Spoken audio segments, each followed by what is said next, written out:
Bem-vindos a mais um episódio de Entre o Ser e o Fazer. Eu sou André Boni, psicólogo humanista existencial. No episódio anterior, investigamos juntos uma pergunta que pode ecoar na mente quando silenciamos a pressão da produtividade. Quem sou eu sem meus resultados? Vimos como a performance pode se tornar não apenas uma medida do nosso trabalho, mas da nossa própria identidade. Hoje, nós vamos olhar para como essa pressão se materializa no nosso dia a dia, como ela molda a nossa experiência mais fundamental, a experiência do tempo. Vamos falar sobre alarmes que não nos deixam esquecer compromissos, notificações que interrompem nossos pensamentos, metas que quebram nossos dias em pedacinhos. Esse é o episódio 8, o tempo fragmentado, viver entre alarmes, notificações e metas. Imagine seu dia como uma colcha de retalhos. Cada pedaço é uma tarefa, cada costura é uma transição. São blocos de 30 minutos aqui, 1 hora ali, tudo cuidadosamente planejado na agenda do seu smartphone. O Byung-Chul Han nos ajuda a entender isso quando fala que vivemos na sociedade do cansaço. Não é mais o tempo disciplinar, dividido em grandes blocos, agora é um tempo fragmentado, pulverizado em microespaços de atenção. E o que se perde nesse processo? Perdemos o tempo espesso, aquele tempo que permite profundidade, que nos deixa mergulhar em uma atividade, em um pensamento, em uma conversa. O tempo que tinha peso, densidade existencial. Heidegger distinguia entre dois modos de temporalidade: o tempo autêntico, onde estamos plenamente presentes e engajados em alguma coisa, e o tempo inautêntico, marcado pela pressa e pela superficialidade. Na fragmentação, vivemos quase permanentemente no tempo inautêntico. Vamos pensar num exemplo prático sobre isso. Você está lá lendo um livro, mas chega uma notificação no seu smartphone.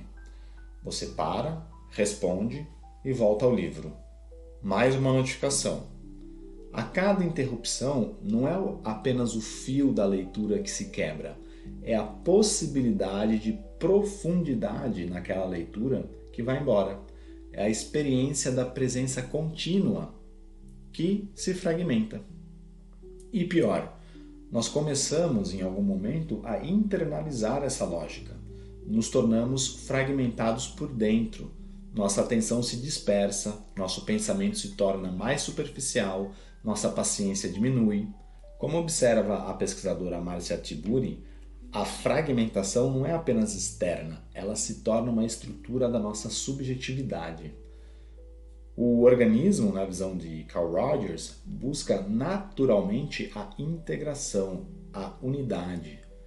Viver fragmentado é, portanto, uma fonte de sofrimento profundo, um sinal de que as condições para funcionamento pleno não estão presentes. Então, viver no tempo fragmentado tem custos profundos para o nosso pensamento, pois não conseguimos mais sustentar raciocínios complexos, precisamos de respostas rápidas, soluções imediatas, a paciência para a complexidade se esvai. Ele também tem custos para as nossas relações, pois quantas vezes você já esteve com alguém, mas mentalmente estava em 3 outros lugares? A presença integral, tão essencial para o encontro genuíno de que falava o Buber, se torna um luxo raro. Outro custo que nós temos é para o sentido. Como encontrar significado quando tudo são pedacinhos desconexos? O sentido muitas vezes emerge justamente da continuidade, da profundidade da narrativa que liga os momentos. E o nosso corpo? O nosso corpo sofre. A fragmentação gera um estado de alerta constante. São picos de cortisol a cada notificação, a cada lembrete. É a ansiedade como um modo de vida. Não é à toa que tantas pessoas chegam ao fim do dia exaustas. mas com a sensação de não ter feito nada de realmente significativo. É a fadiga do fragmentado, o cansaço de quem viveu um dia na má fé, reagindo a estímulos em vez de agir a partir de um projeto próprio. E quando nós falamos dessa fragmentação da atenção, é impossível ignorar um fenômeno que muitos de nós temos observado, seja na clínica, na sala de aula ou no ambiente de trabalho. A chamada epidemia, entre aspas, epidemia, de TDAH. Não se trata de forma alguma de negar a existência real do transtorno de déficit de atenção e hiperatividade, que é uma condição neurobiológica válida e que causa sofrimento significativo para muitas pessoas. A pergunta que precisamos fazer é outra. Por que tantas pessoas sem o transtorno neurobiológico se identificam tão profundamente com seus sintomas hoje? Por que a sensação de não consigo focar, minha mente pula de um pensamento para o outro e estou sempre inquieto se tornou quase um lugar comum? A resposta pode estar justamente na economia da atenção em que estamos imersos. O Byung-Chul Han nos diz que a sociedade do desempenho não explora mais nossa força física, mas nossa psique. E a matéria-prima da psique é a atenção. As plataformas digitais, as notificações, a cultura da multitarefa, tudo isso é projetado para capturar e fragmentar nossa atenção. É um sistema que nos treina diariamente para sermos dispersos. Quando você é treinado para a dispersão, é natural que desenvolva uma estética da desatenção, um modo de ser no mundo que é superficial, reativo e inquieto. Nesse contexto, o diagnóstico de TDAH pode, em alguns casos, servir como uma explicação medicalizante para um mal-estar que é, em grande parte, social e existencial. É mais fácil entender meu cérebro é assim do que enfrentar a angústia de que a forma como estamos vivendo é insustentável e está me adoecendo. Sartre veria nisso um risco, possivelmente, o de transformar o modo de existência imposto, o ser disperso e produtivo, em uma essência fixa. Eu sou o TDAH, o que é uma forma potente de má-fé, que nos exime de questionar as estruturas que produzem esse sofrimento. O Rogers, por sua vez, talvez nos lembraria que o organismo, sob condições adversas, desenvolve comportamentos para se proteger. A dispersão pode ser um sintoma, um grito do organismo dizendo: esse ritmo e essa sobrecarga não são saudáveis para mim. Portanto, a questão não é medicalizar a dispersão, mas nos perguntarmos que tipo de ambiente social e temporal estamos criando que gera tantas pessoas que se sentem incapazes de prestar atenção. A cura não está apenas em tratar o indivíduo, mas em repensar coletivamente nossa relação com o tempo, a atenção e o valor que damos à profundidade. Diante desse cenário de fragmentação, podemos nos perguntar: o que essa realidade faz conosco para além do cansaço? Como ela mexe com quem somos? A psicologia humanista e a filosofia existencial nos oferecem algumas lentes bastante preciosas para entender isso. Carl Rogers nos ajudaria a olhar para esse fenômeno a partir de uma ideia simples, mas profunda. Para que uma pessoa floresça, para que ela se torne mais plena e inteira, ela precisa conseguir ouvir a si mesma. Precisa ter um contato genuíno com o que está sentindo, com o que precisa, com o que a move. Mas como ouvir a si mesmo quando o barulho externo é constante? Quando a cada 2 minutos um alarme toca, uma notificação pisca, uma demanda nova chega? A fragmentação do tempo nos rouba o silêncio interno, e sem esse silêncio ficamos desconectados de nós mesmos. É como tentar escutar uma melodia sutil no meio de um show de rock. Rogers diria que nessas condições fica muito difícil nos tornarmos quem realmente poderíamos ser.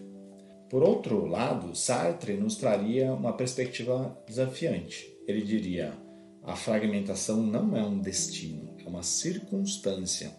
E diante de qualquer circunstância, nós temos uma margem de liberdade. Isso não significa que é fácil mudar o sistema. Significa que mesmo dentro dele, nós escolhemos como nos relacionamos com ele. Quando aceitamos passivamente cada interrupção, quando tratamos a multitarefa como um valor, quando não questionamos a tirania da urgência, estamos fazendo sempre uma escolha. Uma escolha muitas vezes inconsciente, mas ainda assim é uma escolha.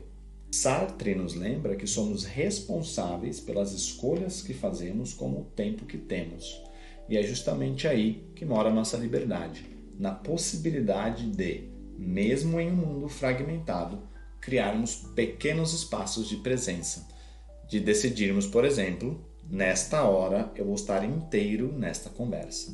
Neste momento vou desligar todas as notificações e vou apenas ler.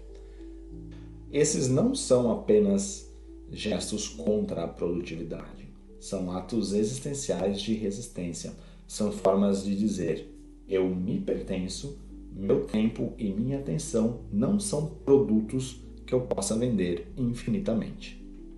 Diante dessa realidade esmagadora da fragmentação, qual seria então uma postura possível? Se não podemos simplesmente desconectar de um mundo que funciona nesse ritmo, o que nos resta? Sartre talvez nos responderia com um conceito incômodo: a liberdade radical. Para ele, mesmo esmagados pelas demandas, somos condenados a ser livres. A fragmentação não é algo que acontece conosco de forma passiva. Nós a sustentamos com nossas escolhas. A escolha de não silenciar o celular, a escolha de aceitar mais uma reunião, a escolha de acreditar que não temos opção.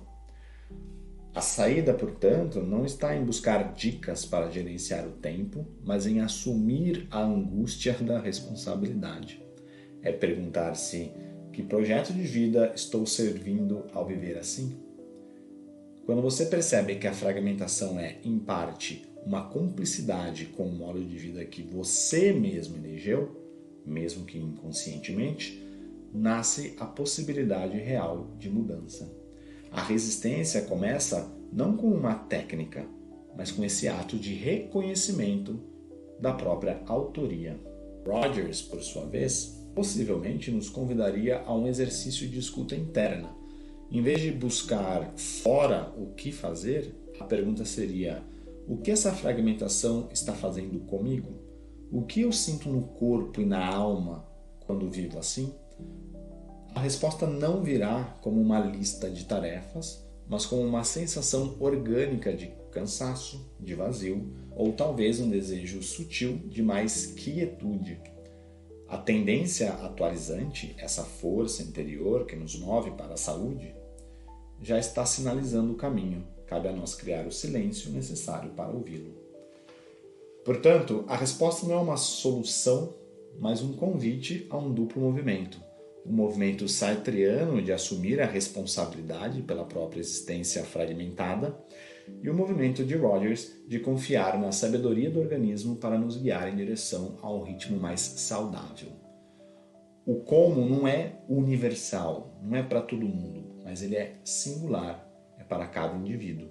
Ele emerge quando paramos de buscar respostas prontas e começamos a fazer as perguntas certas para nós mesmos. O tempo fragmentado não é um destino, é uma construção social da qual podemos, aos poucos, nos desvencilhar. Cada vez que escolhemos proteger um momento de profundidade, cada vez que resistimos à tentação da multitarefa, estamos reivindicando o nosso direito a um tempo mais humano. Estamos dizendo, como Rogers diria, que merecemos condições para nosso florescimento, e isso inclui condições temporais. No próximo episódio, vamos explorar um tema que emerge diretamente dessa conversa: o perfeccionismo e a vulnerabilidade, a armadilha do sempre melhor. Como a busca pela perfeição nos impede de viver plenamente e como a vulnerabilidade pode ser um caminho de liberdade, nós nos vemos no próximo episódio. Até lá!